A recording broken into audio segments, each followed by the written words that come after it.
Assalamualaikum, selamat datang kembali di Guru Gembel Channel. Pemerintah Indonesia itu telah menetapkan kriteria kemiskinan dari warga negara di Indonesia.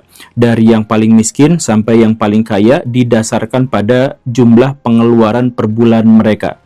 Jadi kalau ada orang yang memiliki beban pengeluaran selama 1 bulan itu kurang dari 500.000, maka dia masuk ke dalam kategori miskin ekstrim. Kemudian kalau lebih dari itu berarti dia menengah, dan seterusnya dan seterusnya. Ada 10 desil yang pemerintah petakan. Dan dari situ pemerintah kemudian membuat peta tentang bantuan sosial, baik berupa tunai, pelatihan, pelayanan, maupun subsidi. Ada banyak sekali. Misalkan kita ambil contoh, itu adalah program Keluarga Harapan.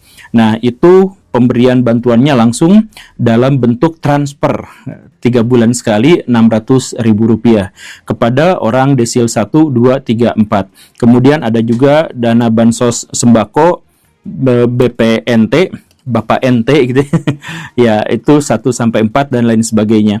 Nah, tetapi tahukah Baraya bahwa banyak sekali di antara dana-dana bantuan sosial itu diduga sebenarnya justru bukan untuk memperkaya atau mensejahterakan rakyat, tetapi justru untuk mempertahankan kemiskinan yang ada di Indonesia. Katakanlah ini adalah sebuah teori konspirasi bahwa bansos yang diberikan pemerintah kepada rakyat justru untuk membuat mereka miskin. Kenapa harus membuat mereka miskin? Karena kalau ada seorang yang tidak memiliki kompetensi dan dia tidak memiliki integritas, tapi ingin menjadi pejabat, maka dia harus memanfaatkan fakir miskin untuk bisa menjabat. Skenarionya sebagai berikut. Yang pertama adalah kumpulkan dan atau ciptakan orang-orang miskin, kemudian pahamkan bahwa kemiskinan mereka itu disebabkan oleh penguasa sebelumnya atau disebabkan oleh nasib.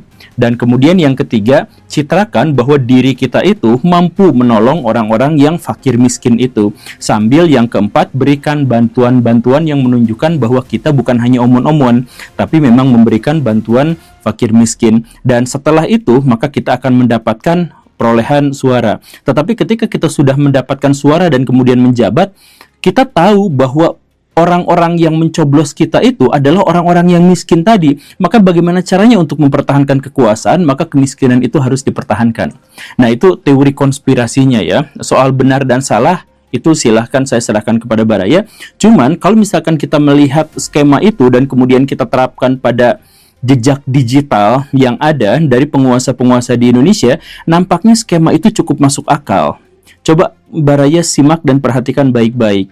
Pada tanggal 6 November tahun 2023 menjelang pemilu, tim kampanye nasional Prabowo Gibran itu membentuk sebuah tim, dan dari tim itu ternyata ada 4 menteri yang menjadi tim suksesnya. Dan dari 4 menteri dan wakil menteri itu, luar biasanya semuanya berhubungan dengan kesejahteraan dan ekonomi rakyat. Misalkan, Menteri Koordinator Bidang Perekonomian, Pak Erlangga Hartarto. Kemudian Menteri Perdagangan, Zulkifli Hasan. Kemudian Wakil Menteri Ketenagakerjaan, yaitu Pak Alfiansyah Nur. Dan kemudian Wakil Menteri Agraria dan Tata Ruang, yaitu Pak Raja Juli Antoni. Nah, itu adalah pejabat publik yang berurusan dengan ekonomi rakyat, tetapi juga diangkat menjadi tim sukses.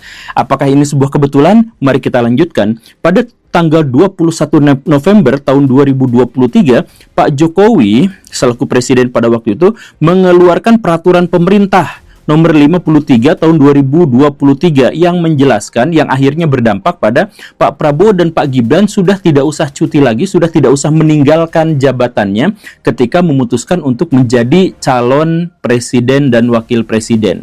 Jadi dalam hal ini, nanti beliau itu masih boleh kampanye, bahkan ketika statusnya masih belum dicabut sebagai pejabat aktif. Nah, ini lumayan aneh ya. Kemudian lanjut ya, tanggal 22 November tahun 2023, saat menyalurkan bantuan beras di Papua, Pak Jokowi mengatakan akan memperpanjang jadi bansos itu sampai 2024 dengan alasan untuk menjaga stabilitas harga. Padahal pada waktu itu harganya benar-benar stabil.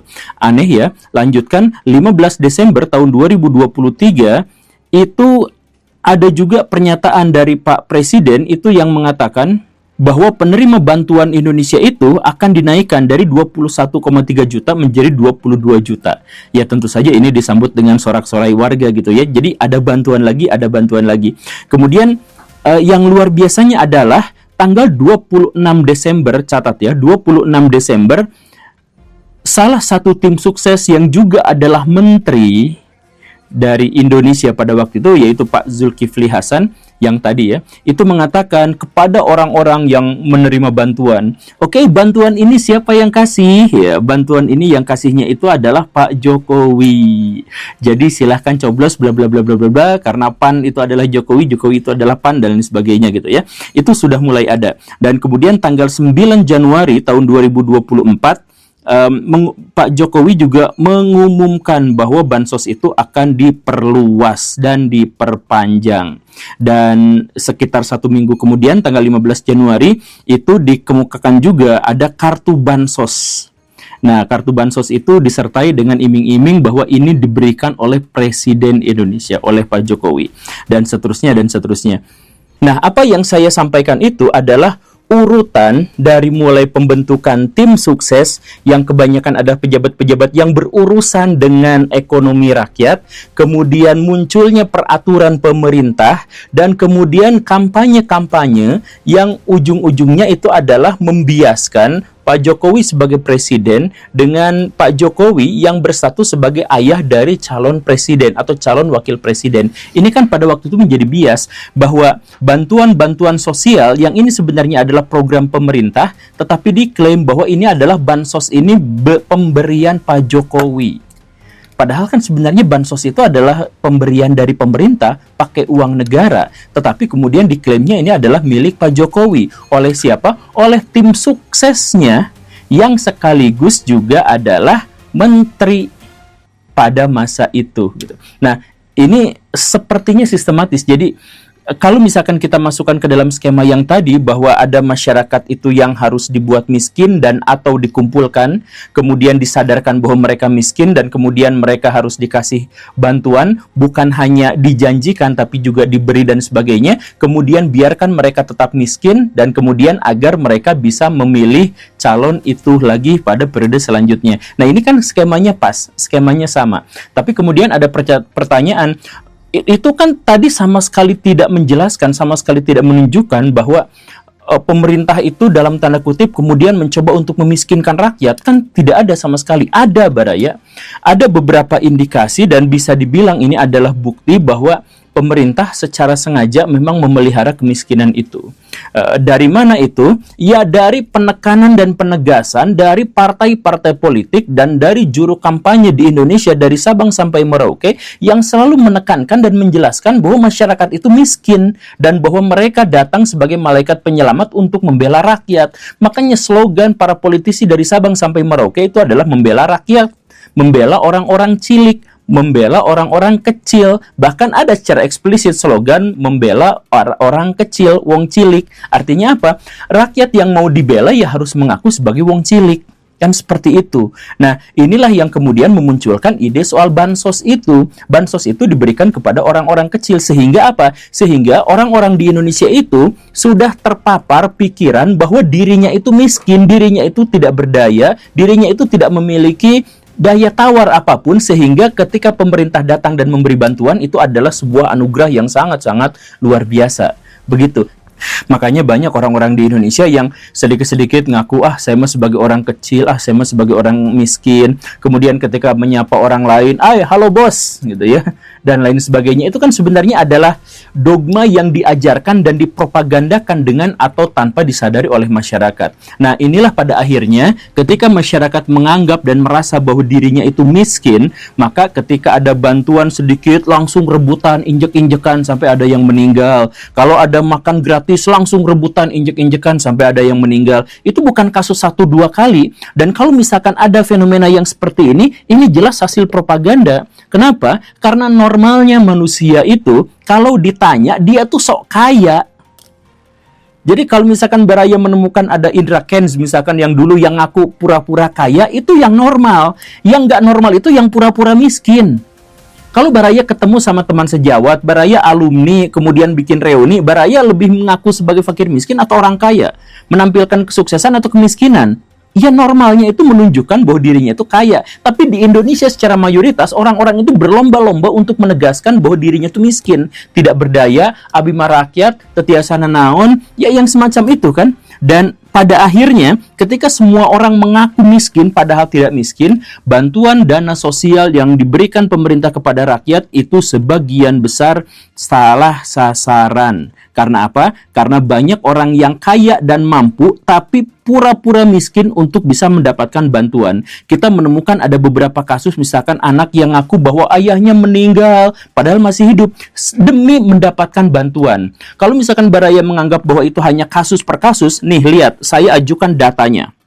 23.800 orang yang mendapatkan bantuan sosial per bulan dari pemerintah itu sebenarnya adalah ASN atau PNS yang gajinya tentu saja sudah lebih dari UMR. Itu 23.800 orang. Kemudian bansos yang diberikan kepada orang yang gajinya di atas UMR itu di Jawa Barat saja itu tembus 140.000 orang. Di Jawa Tengah tembus 85.000 orang dan di Jawa Timur 30.000 orang. Jadi orang-orang yang saya sebutkan tadi itu UMR gajinya udah besar, penghasilannya udah besar, udah lebih dari UMR, tapi mereka masih minta bantuan dan mendapatkannya. Karena apa? Ya ini soal pendataan yang kacau dan sebagainya. Tapi kenapa pendataan ini kacau? Karena banyak orang-orang kaya dan mampu ngaku miskin. Jadi mentalnya yang ditekankan supaya mereka itu ngaku miskin, tidak berdaya, butuh bantuan. Kalau ada bencana langsung berharap pemerintah segera memberikan bantuan dan lain sebagainya. Makanya program-program pemerintah semuanya apa-apanya juga ini gratis, itu murah, ini gratis, itu murah. Bukan soal ngebangun negara, tapi soal menggratiskan ini dan itu. Coba saya tambahkan datanya Baraya. Silahkan ya, silahkan perhatikan baik-baik. Program Keluarga Harapan yang tadi kita sebutkan di awal itu yang tidak tepat sasaran itu mencapai 45%. Kemudian PIP Indonesia Pintar itu salah sasaran sampai 43%. Kemudian subsidi untuk LPG yang 3 kilo itu 60% tidak tepat sasaran. Kemudian subsidi BBM 82% tidak tepat sasaran. Kemudian subsidi listrik itu 58,6% tidak tepat sasaran. Kemudian dan lain-lainnya itu bisa sampai tembus ratusan triliun rupiah kerugiannya. Kemudian PPATK itu menyebutkan ada 10 juta rekening penerima bansos yang salah sasaran. Dan ditambah lagi Mensos itu menyebutkan 500.000 orang penerima bansos itu digunakan untuk judi online. Serem ya? Kemudian dari sekian banyak bansos itu yang untuk fakir miskin dan sebagainya, itu kan nilai totalnya itu 500 triliun rupiah. Dari 500 triliun itu kebanyakan bukan digunakan untuk orang-orang miskin, tapi digunakan para pejabat untuk rapat di hotel mewah bagaimana caranya menurunkan angka kemiskinan. Jadi gimana cara menurunkan angka kemiskinan? Nih dikasih uang 500 triliun. Ya udah diajak rapat, gimana caranya itu bikin rapat di hotel mewah. Itu yang terjadi di Indonesia. Nah, jadi balik lagi Baraya, kalau misalkan realitasnya seperti ini, apakah ini disengaja atau tidak? Saya pikir ini tuh ada unsur kesengajaan, di mana kenapa ini semua salah sasaran? Ya ini gara-gara pendataan yang bermasalah, oke. Tapi kenapa data ini bermasalah? Adalah karena rakyat yang kaya dan mampu selalu mengaku miskin kalau misalkan diiming-imingi bantuan. Begitu kan? Nah, kenapa rakyat selalu mengaku miskin walaupun mereka itu kaya? Karena iming-iming dari politikus-politikus di Indonesia itu selalu soal bahwa kalian itu miskin, tidak berdaya, hanya kami yang bisa menolong kalian. Nah, lalu bagaimana solusinya? Ya, sebenarnya saya tuh tidak cenderung untuk nawarin solusi, karena saya itu berharap bahwa Baraya tuh bukan nanya kepada saya solusinya apa, tapi Baraya mikir solusinya apa. Tapi kalau misalkan Baraya tetap nanya ke saya solusinya apa, saya misalkan bisa tawarkan, kalau misalkan ada dana bansos atau bantuan untuk fakir miskin itu 500 triliun rupiah, daripada untuk dibagi-bagi bansos yang jelas tidak akan memperkaya mereka, karena kita tidak menemukan ada orang yang dikasih bansos tiba-tiba menjadi kaya, tuh nggak ada. Yang ada tuh malah tambah miskin. Itu ada, itu fakta gitu. Nah, tapi kalau misalkan yang 500 triliun itu daripada kita berikan untuk bansos, jadi kita berikan untuk apa? Pendidikan. Tapi pendidikannya juga bukan pendidikan yang formal, maksudnya begini Baraya, misalkan ya, untuk mengatasi kemiskinan di Indonesia bagaimana? Apa yang dibutuhkan dan diinginkan oleh masyarakat sekarang, dan apa yang menjadi tren masyarakat itu yang digunakan. Misalkan sekarang di Indonesia banyak influencer-influencer yang mengajarkan kemandirian finansial. Katakanlah ada Pak Win, kemudian ada Pak Indrawan Nugroho, Pak ada Raymond Chin gitu ya, dan lain sebagainya. Nah, sama negara mereka itu kontrak, kasih duit yang gede, kemudian suruh mereka untuk nge-trainer para trainer-trainer. Kemudian trainer-trainer itu disebar ke seluruh wilayah Indonesia untuk mengajarkan bagaimana kemandirian finansial. Bikinlah misalkan kurikulum dalam 6 bulan. Ajarkan kepada, bikin RT RW kelurahan semuanya diajarkan. Bagaimana caranya mandiri secara finansial. Misalkan yang pertama, bagaimana caranya mendapatkan uang. Yang kedua, bagaimana caranya mengelola uang. Yang ketiga, bagaimana caranya menguasai aset. Nah, itu kan pengetahuan dasar yang harusnya diajarkan. Tambahkan mental kepada mereka, dan ini yang paling urgen, bahwa kalian itu bisa kaya, bisa miskin, itu bukan gara-gara pemerintah, bukan gara-gara orang lain, bukan gara-gara siapa, tapi karena kalian sendiri kreativitas. Coba yang hidup di Papua, yang hidup di Jawa Barat, lihat sumber daya apa yang mungkin bisa dieksploitasi, dimonetisasi, dan akhirnya menjadi sumber penghasilan. Adakah yang bahan-bahan sampah-sampah atau limbah-limbah itu bisa kita gunakan untuk sumber kerajinan dan akhirnya dijual? Atau misalkan ada nggak yang bisa jadi konten kreator? Atau semuanya itu diajarkan yang seperti itu kepada masyarakat melalui pendidikan. Nah, sambil itu dilakukan, nego ke YouTube. Pak, ini algoritmanya boleh nggak kita rombak? Jadi 70% tayangan-tayangan di Indonesia itu harus yang berhubungan dengan edukasi. Kalau yang joget-joget, yang prank-prank gak jelas itu, ya sebaiknya itu dikurangi itunya. Pokoknya 70% adalah soal tentang pendidikan, soal finansial, dan sebagainya. Bisa kan seperti itu? Ya bisa. Nah, kenapa sih kita harus ngomongin soal media sosial? Ya karena itulah di zaman sekarang yang dipercaya oleh publik. Nah, jadi bukan dengan bansos untuk mensejahterakan masyarakat, tetapi dengan pendidikan. Ya, jadi bukan soal influencer soal apa, tapi soal pendidikan, dan pendidikan itu harus menyapa rakyat kecil. Saya yakin ongkos untuk itu tuh jauh lebih murah daripada menggelontorkan 500 triliun rupiah hanya untuk bansos yang juga ujung-ujungnya akan hilang gitu. Untuk ujung-ujungnya jadi kalau misalkan menurut Pak Harto mah gitu kan. Jadi kalau misalkan negara utang duit, negara apa tuh jangan dipakai buat bansos, buat apa, tapi menjadikan sesuatu yang produktif gitu. Dan salah satu investasi terbaik kita ya lewat jalur pendidikan. Oke, Baraya, itu saja ya. Terima kasih karena sudah menyimak. Saya Guru Gembul. Assalamualaikum warahmatullahi wabarakatuh.